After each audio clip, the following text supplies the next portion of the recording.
IPL 2025 తొలి qualifier కు ముందు రాయల్ ఛాలెంజర్స్ బెంగళూరు జట్టుకు అదిరిపోయే news. Star bowler Josh Hazlewood qualifier 1లో బరిలోకి దిగనున్నాడు. ఈ క్రమంలో ఆర్సీబీ జట్టుకు మరింత బలం చేకూరనుంది.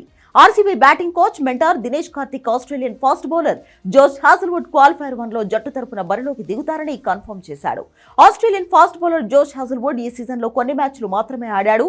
కానీ హాజల్వుడ్ బౌలింగ్ చేసినప్పుడు ప్రత్యర్థి బ్యాటర్లను ముప్పతిప్పలు పెట్టాడు. పవర్ ప్లేలోనే కాదు, డెత్ ఓవర్లలో సైతం హాజల్వుడ్ ఖచ్చితమైన లైన్ అండ్ లెంగ్త్ తో ఆర్సీబీ విజయాల్లో కీలక పాత్ర పోషించాడు. దీనితో పాటు హాజల్వుడ్ కు పెద్ద మ్యాచ్లలో చాలా అనుభవం కూడా ఉంది. ఈ నేపథ్యంలో జోష్ హాజల్వుడ్ జట్టులోకి తిరిగి రావడం ఆర్సీబీకి చాలా ప్లస్ పాయింట్ కానుంది. ఏ సీజన్ లో ఆర్సీబీ తరపున అత్యధిక వికెట్లు తీసిన బౌలర్ గా హాజల్వుడ్ నిలిచాడు. 10 మ్యాచ్లు ఆడి 18 వికెట్లు తీసుకున్నాడు. భారత్, పాకిస్తాన్ దేశాల మధ్య ఉద్రిక్తతల కారణంగా ఐపీఎల్ తాత్కాలికంగా వాయిదా పడినప్పుడు ఆస్ట్రేలియాకు తిరిగి వెళ్లిపోయాడు. దక్షిణాఫ్రికాతో జరిగే ప్రపంచ టెస్ట్ ఛాంపియన్షిప్ ఫైనల్లో ఉండడంతో అతను తిరిగి రావడంపై సస్పెన్స్ నెలకొంది. కానీ ఆర్సీబీ ప్లే ఆఫ్స్ చేరడంతో మళ్లీ భారత్ కు తిరిగి వచ్చి జట్టుతో చేరాడు.